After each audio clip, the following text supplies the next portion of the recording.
Hey, I'm Alex Rackle from Board Game Co., and this is News and Week in Review, where we're going to go through a variety of news pieces, the topic of the week, the games I played, and of course the videos of the week. I will be a little light on some of the graphics, or more specifically the tablet. Let's be honest, there's no graphics. There's a tablet though. I'll be a light on the tablet this week.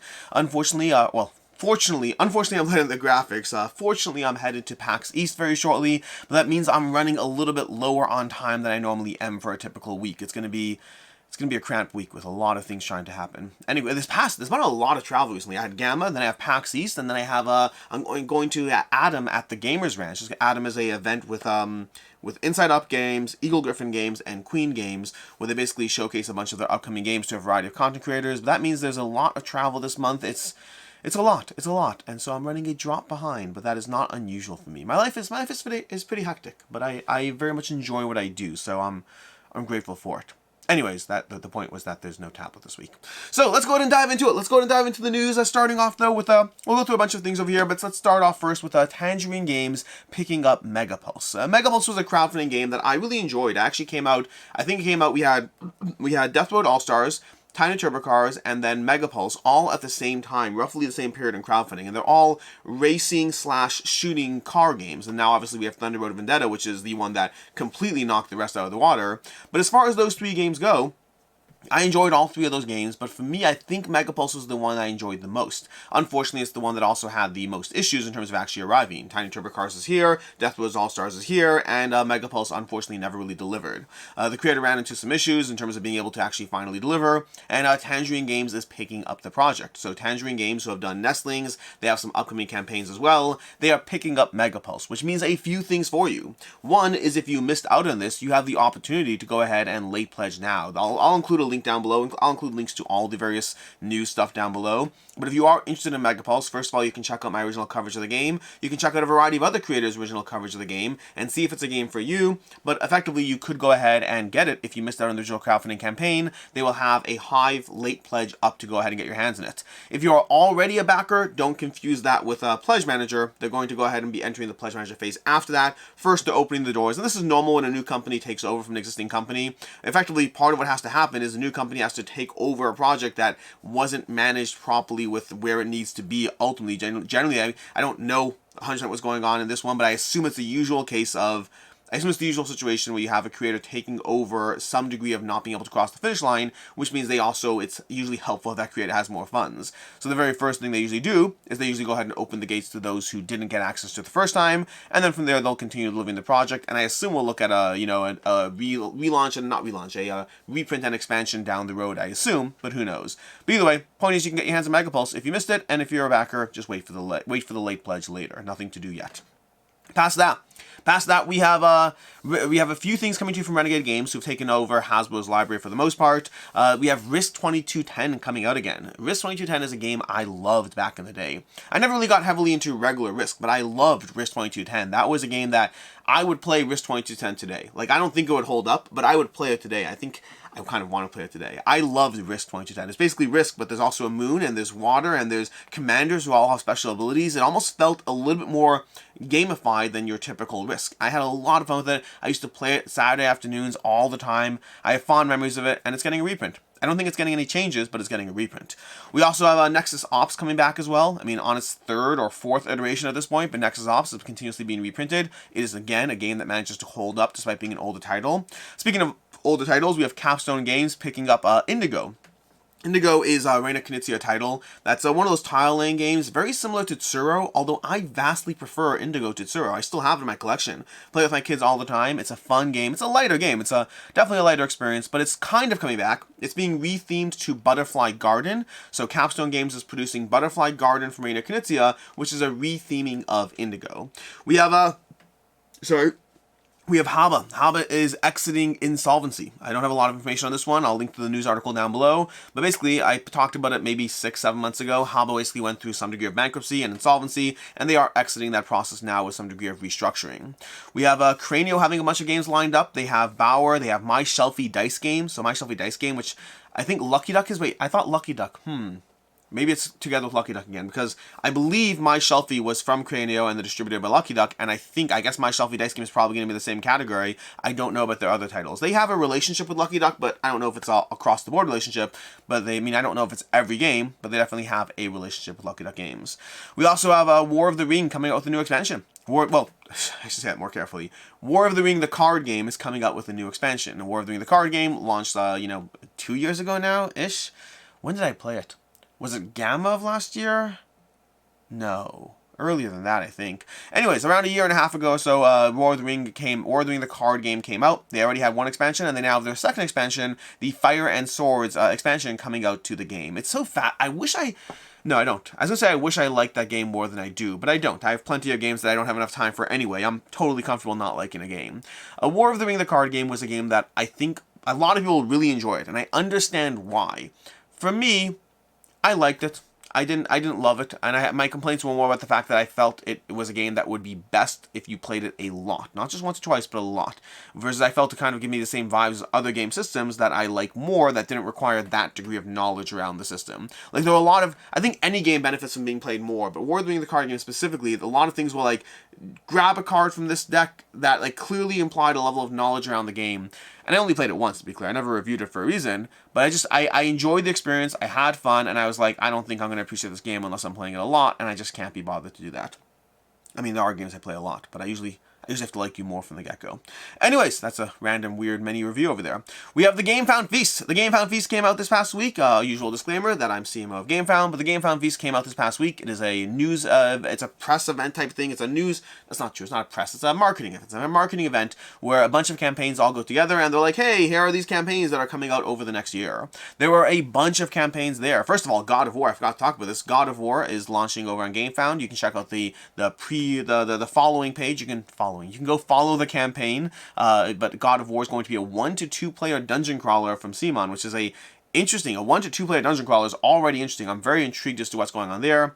But past that, as far as the feast goes, there were like 10 different campaigns. There was Cyberpunk 2077, not from CMON Games, but from Go On Board. There was Avatars coming out. We have Hannibal and Hamilcar. We have more Sky Tier. There were 10 different campaigns coming out during the Gamefound Feast. You can go ahead and check that out and follow those campaigns. Most, if not all of them, do have a follower reward, which basically means if you follow the campaign and you then back it, you'll get something for free. You don't need to pay anything. You don't need to do anything other than have an account and click follow. Past that, we have Sherlock Holmes. Sherlock Holmes is coming out from Wise Wizard. There's a Sherlock Solitaire game, a 1 to 2 player solitaire game coming from Wise Wizard Games. I believe they're at PAX East this week. I believe they have copies there. Maybe? I'm not sure. I'll be at PAX East, so I'll know, but as of right now, I'm not yet at PAX East, as evidenced as by the basement around me, so we'll see. But either way, Sherlock Solitaire coming from Wise Wizard. We have Takenokolor, a roll and write game from in the Takenoko universe, coming out as well from... Who does Takenoko? That is... Oh my gosh. I think it's Funforged, but distributed by Matago. Is that correct? I think that's correct. But either way, Takenokolor is going to be coming out. We have a new Talisman game coming out. So if you've wanted more Talisman, there is a new Talisman game coming out. I think, what was it called? I don't remember what it's called. There's a name for it. Talisman something. It's not like Talisman 6th edition. There's a new Talisman game coming out. I'll have a link to it down below.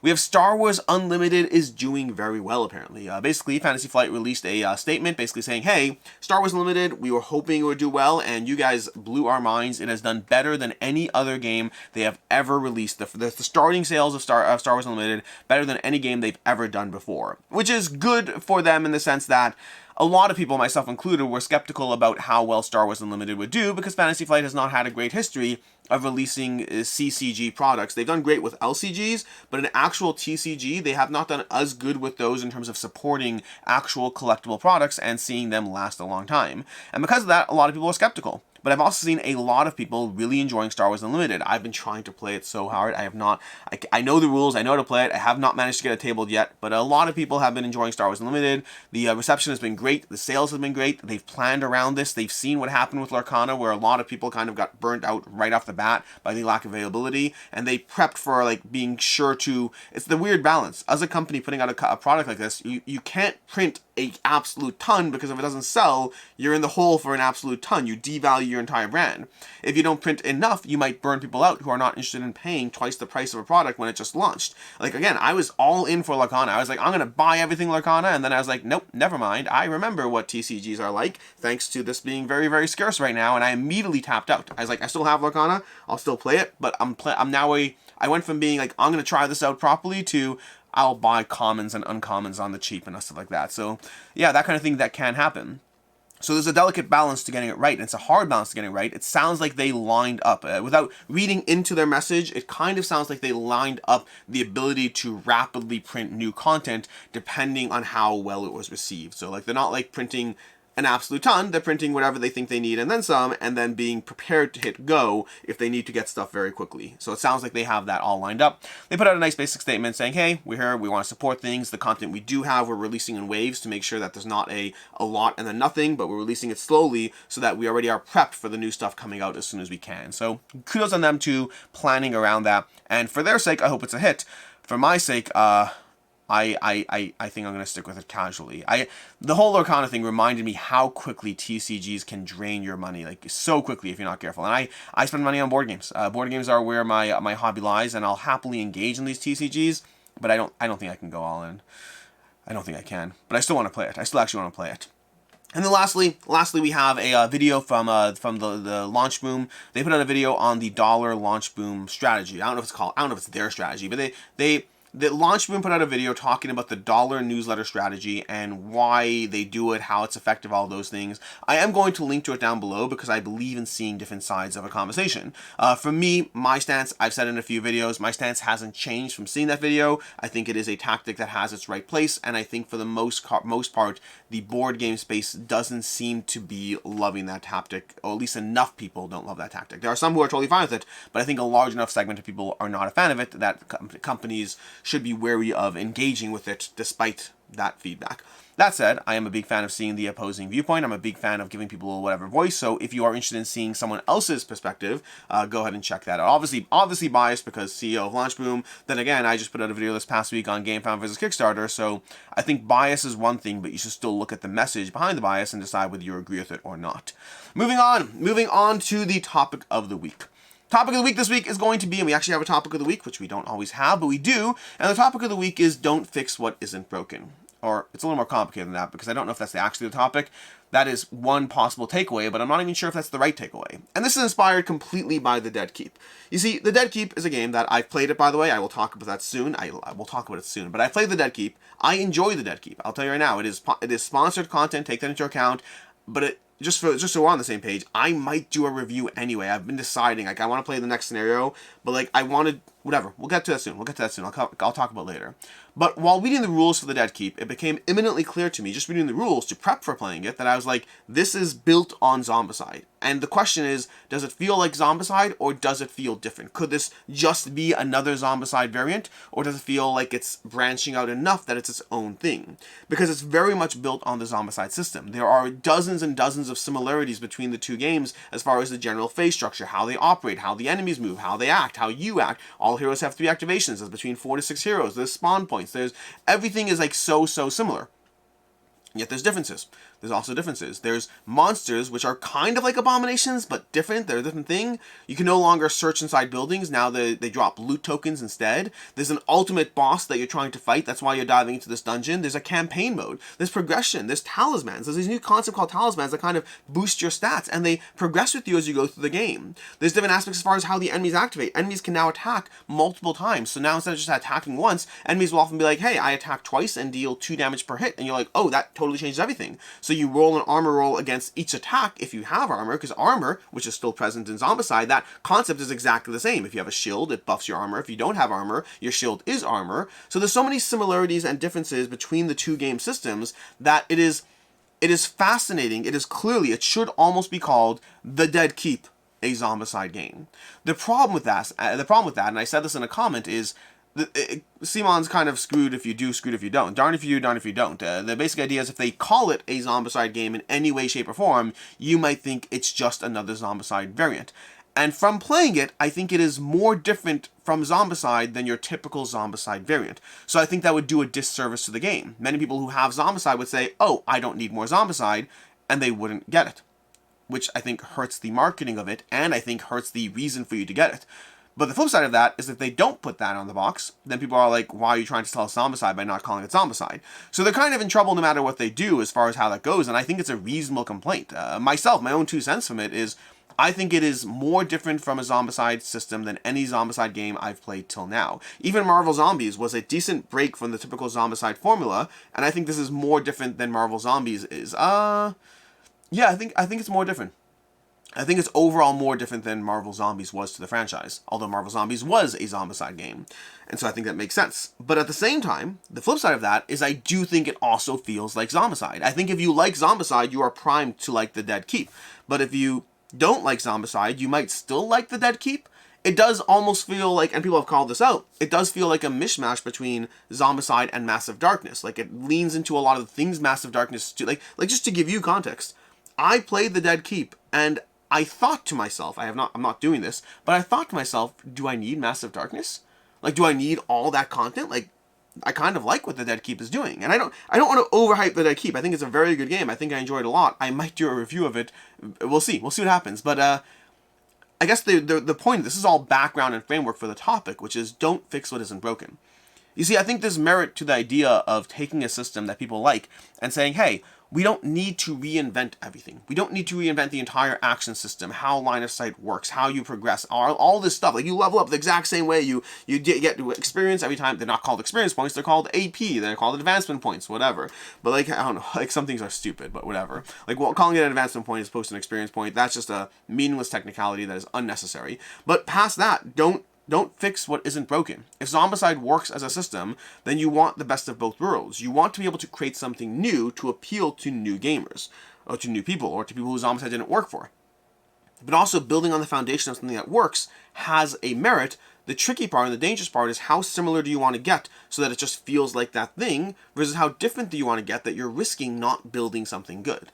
Because I think the Dead Keep is very good. I think it is very good. Like, if you missed out on Black Plague, I don't think you need Black Plague anymore. Just get the Dead Keep. Don't pay premium price for the Black Plague. The Dead Keep comes with 6 different zombie types. There's Shamblers, there's Crawlers, there's Shadow Guards, there's the Horsemen, there's Hounds, there's Deadeye Walkers. In the base game of the Dead Keep, you get 6 different zombie types. I don't know if they're called zombies anymore. The undead types, whatever you want to call them.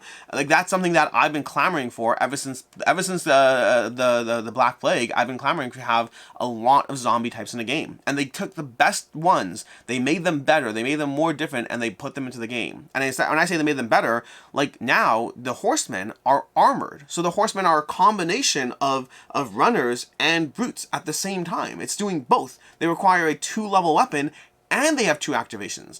And as of right now, I don't know what the final game's like, but right now there's only 6 of them, which means, and they often activate in pools of 3, so you have to take those things out quickly, or you're going to be looking at multiple activations, but not of the regular monsters, rather of the main monsters, which again, similar yet different. It's a similar yet different.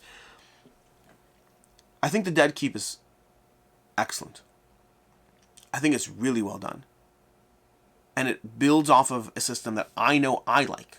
You might not. You might not like it. That's the thing. If you've played a Zombicide game and you don't like Zombicide, I don't know if the Dead Keep is for you. Although if you don't like Zombicide because it's too easy, the Dead Keep is for you. It is interesting to see not just iteration, because like you have Nemesis 2, you have Nemesis 3, I mean Lockdown, Retaliation, whatever. There's times where you build the next version of an actual game, and there's times where you build off the familiar.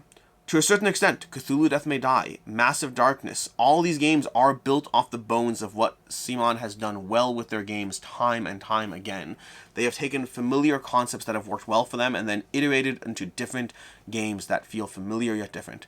And it's both a bad thing because at a certain point, how many of anything do we need? How many giant narrative games? Do you really need ISS Vanguard, Ether Fields, and Tainted Grail? Do you really need all 3 of those? Maybe, maybe not. And what's the new one coming out? I can't remember the new one, but like, you don't necessarily need all this stuff.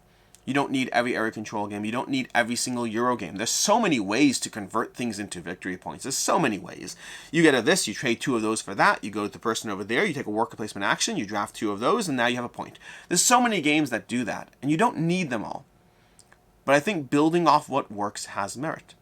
I think many people are going to critique the Dead Keep as being just another Zombicide game, and I think that criticism is fair. Like, I don't even think it's not fair. I think it's like, oh, come on, congratulations, CMON, you're continuing to lean into the same thing that has worked well for you. And yes, They are. This is like Marvel movies. You can continue to like take risks on things that won't necessarily land, or you could say, hey, we have a formula that works. Instead of rebuilding it every single time, what if we tweak it in small ways and see how it changes? I think the criticism is fair, but the end result is good. The end result is, to me, a very good game. I don't even need to do a review. I mean, honestly, this I'm basically reviewing it right now, but I need to play it more. This is all based off of a single play. I need to play it more, and even what I have isn't the final game. I don't even have the hounds yet. I want the hounds. They have 3 activations. I love that kind of terror. Anyways, we'll talk about it more. There's lots of things. I don't have a lot of the monsters. I don't have a lot of the hounds. I don't have so many things of the Dead Keep. I only have a partial exposure to it. But once I get my second play in, I may find myself doing a review because I like it too much not to. And I think if you don't see me do that a lot, you do not see me doing more often than not if I cover a game that I do paid content for beforehand. There are times I do a review and paid content as well, but I usually talk about it very specifically when that happens and why. It is very rare for me to like add a review after the fact to paid content because I usually don't like muddying those waters. But I also like telling you when a game really, really manages to shine, and for me, the Dead Keep so far really manages to shine. Which now brings us to the games I played. The week in review, starting off with the games I played, and one of the games I had on this list to talk about was the Dead Keep. So I think I'll just continue straight off of that. I think the Dead Keep is great. It builds off what Zombicide does well. It adds new concept. It adds new things. The whole mana thing, like, there's a gameplay that went up this week. You can check that out. I thought the whole mana thing, when I read the rules, I thought it'd be almost gimmicky. Like, does it really matter that much? But it adds a whole new resource aspect. So if you appreciated the power aspect that you had in Marvel Zombies, they kind of gave that in the form of mana to the Dead Keep, but now you have to go to specific areas of the board to refill, which is a whole different aspect. It is... I really like the Dead Keep. I played it once, like really, like wait till I play it again. But like I'm going to be playing it again. I'm playing the second scenario because I absolutely want to. But like they did a good job with it. I'm disappointed that it's not one of their giant big box campaigns with a ton of content. I'm disappointed. They're doing a pre-order, so you can get the base game and then a few extra stuff, but like not a ton of stuff. And I want a ton of stuff for this game. Granted, the base game comes with 16 miniatures and a whole bunch of monsters. So if your problem with Zombicide has always been like, you know, a lack of availability for monsters and you know, heroes and all this stuff, unless you buy a ton of expansions, you'll have that now. You'll have a lot of good things going on in this game. I think it's a good game. I'm like, I like the Dead Keep. We'll talk about it more. I'll probably do a review. Anyways, other games I played this week. We have Arboretum. Arboretum, which I think I still own. Do I still own Arboretum? I hope I still do, because I just played Arboretum. Not even my copy. It was at a friend's house. I played Arboretum with Max. You've seen him on the channel. Taught Max and AP the game. And it was his copy, but I taught it to him because he hadn't played it yet.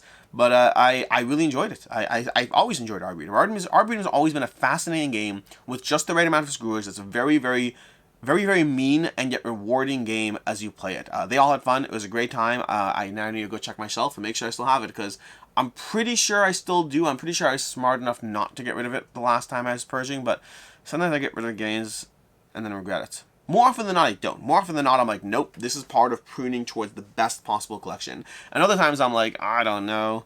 I may have regretted that one. But we'll see. But Arboretum, it's a good game. I also had a chance to play Imhotep while there. Imhotep, I thought, was a good game. Imhotep had a decent amount of, also a degree of screwage to it, as you basically fill these boats and direct them in different areas. Very simple game, very direct, from Cosmos, I believe. I enjoyed it. I don't feel the need to own that one. I think there are better games in that genre for me, but I definitely enjoyed Imhotep. And then, of course, Dead Keep, I talked about already. Which brings us to the week in review, starting off with this past Saturday, where I reviewed Applejack. Applejack from Indie Boards and Cards is a totally fine game. I was not overly impressed by it. It continues, is it Reina Knizia? Is it? No, it's Uwe Rosenberg. Uwe Rosenberg, who has been doing this pattern type system in games like, I don't remember them all. He has Framework, he has Nova Luna, Sagani, and Applejack. They're all the same kind of core system, and Applejack was easily my least favorite from them. The others I all enjoy very much. Applejack I still enjoy, but I enjoy it with the caveat that I enjoy it so much less than the rest. I think that's my least compelling one from them. Later on Saturday, I reviewed the Fox Experiment. Fox Experiment from Pandasaurus. I gave it a 3.5 out of 5. I think it is a fine game. I really enjoyed playing it. My biggest complaint is I didn't enjoy replaying it quite as much. Some games have that. Some games just have that appeal. Like, this is fun. And like, I I still had fun replaying it. Again, 3.5 versus 5 versus a 3 is the difference between I wish I could play it more. I wish I still was. And again, even right now talking about the Fox Experiment, I'm like, I would play it. Like, it's fun to roll dice and build out those foxes and score points. It is a fun game. I enjoy it. I just enjoy other games more. But it's a 3.5 out of 5. I think it's a fine game. Then on Sunday we had a few things. We had a conversation around big boxes with a viewer of the channel dropped by, and we had a conversation around big boxes. Where are they worth it? Where are they not? This video did much better than I thought it would. It's so fascinating. Like, I usually have a good sense of how well a video will do. Usually. Not always, but I usually have a good sense of, like, what the audience is for a video. And for whatever reason, I thought this video would be, like, okay. I didn't think it would do great, but there was a lot of reception to this video. People were a big fan of it. It might be time to do another one. Not time yet, but it might be... Like, actually, I had a few suggestions of different videos. There might be a follow-up video at some point to talk more about different, because, like, some people wanted us to talk about other big boxes. Like, we talked about, like, 7 or 8 different big boxes in the video, and people were like, well, what about this? What about that? What about this? What about forgetting big boxes and just packing things? There were a lot of what abouts in the video comments. So there may be another video at some point. Nothing soon, but at some point there may be another video. But that was a conversation around big boxes in case you're interested in getting a sense for yourself of what value do we, like me and Mason, get from big boxes. When are they worth it and when are they not? When are they even a bad thing? Sometimes you're paying money for something that will actively make you play a game less, and that is not great for, well, it's great for the publisher, it's not great for you though, or your game group for that matter. Later on Sunday, we had an unboxing of The Dead Keep. This is an unboxing and rambling, as usual. Again, another one that I debated not doing this one because I usually try to avoid doing unboxings of prototypes. I used to do them here and there back in the day, and I find they're less satisfying to me, especially because I like doing an unboxing of the final game when it comes in, when it's more premium, but I was like, you know what? I actually had just read the rules. The reason I did the unboxing is I had just read the rules, and I was like, you know what? I think it's a fun conversation to talk about how the game is both Zombicide and not at the same time. And so I did the unboxing, and I had the conversation, and that was that. Then later on Monday I had 2 back and not to back, going through a bunch of crowdfunding campaigns as usual. On Tuesday, we had a review for Requiem. I gave it a tentative 4 out of 5. Tentative because it was a first impressions, not a review. I titled it as such. There's only one scenario in a campaign game, so I can't call that a review in any way, shape, or form. But I did enjoy Requiem. I would put it akin to games like Destinies or Roleplay Adventures for me. I had fun with it. It's not a game that I absolutely must play, but I had more fun with it than I thought I would. There's a gameplay that went up this week on the channel as well. I definitely had more fun with it than I thought I would. It's a game that I would happily play through. It depends on how long it is, but if it's like a 10-episode arc, I think I'd play through the 10 episodes and then move on from it. It's not a game I need to own. It's not a game I need to keep, but it's a game that I think I would enjoy it enough to play through the full campaign arc if the campaign arc is a reasonable length and not a very, very long length. I find I like games in that, 10 to 15 range, 10 to 15 games range. Then on Tuesday, late on Tuesday I should say, we had a River Valley Glassworks playthrough. This is a sponsored video. This is a little complicated because there's also going to be a River Valley Glassworks review. They reached out for a review, and then after that they added a sponsored video to the mix. So that does happen sometimes. In fact, that happens with Requiem as well. Oh, speaking of which, that was a review. The review, yeah, I talked about this in the review. There's going to be a sponsored gameplay, but again, same kind of conversation. In general, I respect when that kind of thing muddies the waters, and I respect if that is something that makes the content not for you. Totally respect it. But ultimately, River Valley Glassworks, played through that one twice, and then a review is going up next week, I want to say. I think the review is going up next week. Then later on Tuesday, we had a Dead Keep preview. Meg did a preview for the Dead Keep. This is not a review. Saw someone comment that they'd rather get a review instead of a preview. In this case, you might get both. Again, it might be the first... Oh, interesting. It might be the first time I do a review and a preview. Maybe I'll do a group review. Interesting. Maybe I'll try to include... So AP, who's been on the channel, he's going to be joining us for our second gameplay of The Dead Keep, because he's a huge fan of Zombicide, and I wanted him to join that. So maybe it'd be interesting to get his opinion as well, because he'll be unbiased if that helps. But yeah, it's interesting. He's a huge fan of Zombicide, huge fan of Black Plague, huge fan of Marvel Zombies, huge fan of Cthulhu Death May Die. He likes all those games. I'm going to be interested to see his opinion. Maybe we'll do a 3 review, like me, Meg, and AP, all doing a review of The Dead Keep. I think that could be interesting content. Maybe that'll happen. Anyways, that was so Dead Keep preview. Dead Keep preview went up. Then we had Wednesday. We had a video for Gamefound versus Kickstarter. This was a controversial video, which I completely respect. This is me talking about the pros and cons of different platforms with some data, with some opinions mixed in. I am CMO of Gamefound. A video like that is inherently controversial because there is a large degree of bias present. That degree of bias, again, this is one of those things. Any viewer who doesn't get value from the video, completely respect that. Any viewer who thinks I shouldn't do that video, I also respect that. I disagree with it personally, but I understand the viewpoint. I don't think it's unreasonable. For me, in general, with videos like this, for a long time, when I first shifted into the Gamefound role, when I took the job at Gamefound, for a long time, I tried dancing around both roles, being Board Game Co. and working for Gamefound, by limiting my opinion on Gamefound as much as possible. If you watched the first year worth of 2-back or not-to-backs after I took the role, I wouldn't give opinions on Gamefound campaigns. I would show you them, I would talk about them, I'd be like, here's the Gamefound campaign, and there'd be no opinions. I would have people consistently asking me, but should I back it, should I not, will it hold its value, all those things. I have people consistently asking, and I was like, I don't give opinions on Gamefound campaigns because I work for Gamefound and that bias is present. Over time, I've had enough people who preferred that I just continue to try to be me as much as possible. I've also had people who ask for disclaimers as much as possible, and I think all of those are reasonable. I can satisfy the disclaimer group, and I can satisfy the people who want me to just give my opinion group well. Where I can't do is I can't satisfy the group of people who think I shouldn't give an opinion at all, disclaimers or not, with the people who do want my opinion. I can't satisfy those groups. And over time, I've shifted to saying, screw it, I'm here. I am Alex Radcliffe from Board Game Co. I've been Alex Radcliffe from Board Game Co. for 4 years now, and I have been, in my opinion, fairly consistent with my viewpoints across the board.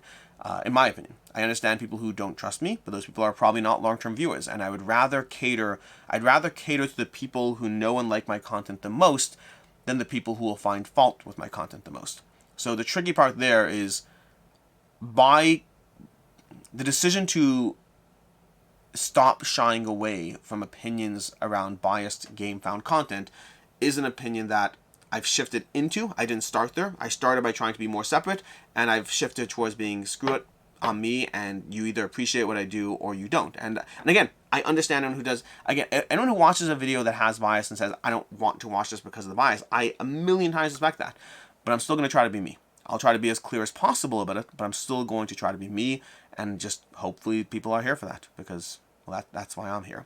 But anyways, that was a video around Gamefound versus Kickstarter. I go into pros and cons. And by the way, there were pros and cons of it both. I covered the areas where Kickstarter is better. I covered there are certain categories of games where Kickstarter is clearly outperforming Gamefound. And there's certain categories of games where Gamefound is clearly outperforming Kickstarter. As much as bias is 100% present in that video, I would challenge anyone to have the conversation with me, because I can back it all up with data, left, right, and center. So there's 100% bias, but I think transparently said where I think each platform is better. As someone commented on the video, someone commented saying, bias doesn't mean wrong, it just means bias. And I agree with that 1,000,000%. They also said bias is usually the worst when someone's not mindful of their bias, which I also agree with. It doesn't mean that I'm inherently right. It does mean that I am motivated to seeing things I'm motivated to look at the same set of data that you're looking at and have a different outcome. That said, I'm still willing to engage in a back and forth conversation with anyone, because I do that all the time. That's how I get people to use Gamefound, by doing that all the time. In any case, moving on. Thursday we had a bunch of videos go up. We had a video for a Dead Keep gameplay. If you want to check that out, I highly recommend checking it out. If you like this kind of stuff, it's a good gameplay. I'm a big fan of it. I liked the gameplay. I liked it. It was fun. Later on Thursday, we had a Mythwind unboxing. This is Professor Meg unboxing, doing an unboxing for a Mythwind all-in gameplay. And then lastly on Thursday, we had a Requiem the Downfall of Magic gameplay as well. Again, I think it's somewhat entertaining.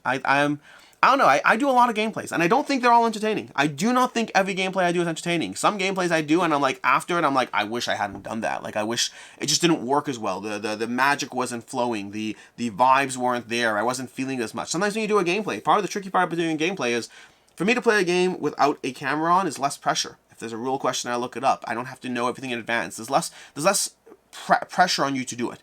As soon as you turn the camera on, to me, there's more pressure around it. It stops being 100% fun, and now I have to get things right. That rule I didn't know, I can't just move past it. It's now bothering me the whole time, because I'm like, I messed up a rule. People are going to look at it, and they're going to be like, you didn't do that thing right. And like, there's so much more pressure on a gameplay. And so I do not walk away from every gameplay being like, that was a good gameplay. I walk away from some regretting having done it. I walk away from many thinking there's pros and cons, and then some I really enjoy. The Dead Keep gameplay and the Requiem gameplay, I enjoy those. So you can watch them or not, you can share that opinion or not, but I enjoyed them. On Friday we have a Where Are They Now for the month of March, going over the last 5 years of a variety of games I've played in March and seeing how they've held up or not held up over time. And then we have a Deluxeification video. This is another Meg video. She, I think, has taken over the Deluxeification series in general on the channel. So you can go ahead and watch that. There's a bunch of fun things going on, including at one point everything falls off the table. That happens too. In any case, that brings us to today. Today we have a few things. We're going to have a review for Sobek from Panasaurus Games, Sobek 2-player. It's an older review. I've had it in the catalog for a bit, but it's going up to finally. And then we also have a review for Life in Reterra. That's Eric Lang's new game. That review is going to be going up on Saturday as well. And then next week we have a few things. We have a Primal unboxing. Primal is finally here. I unboxed it all. Yes, my prototype box is still over there. I don't know if I'll move it because I like it at this point. I like the oldest standing prototype in my collection, which it already is. But yeah, an unboxing for Primal is going up. There'll be more content around the game at some point. I don't know exactly when. I should also have a top 10 great games I don't need to own video. Video has been pushed off a few times now. It was supposed to go up 2 weeks ago. It was supposed to go up last week. Hopefully it actually goes up this week, and we'll see how that plays out. As far as the games on the table, as usual, these are games I hope to be playing this week. I hope to be playing some more Fish and Cats. I want to have review coverage for you this one shortly. We have Mosaic Wars and Disasters, which I would love to play. I don't know if I actually will. It's still in shrink, but I've been wanting to play this since it came out, and in fact, my Patreon community voted on it as one of the games I should be playing sooner.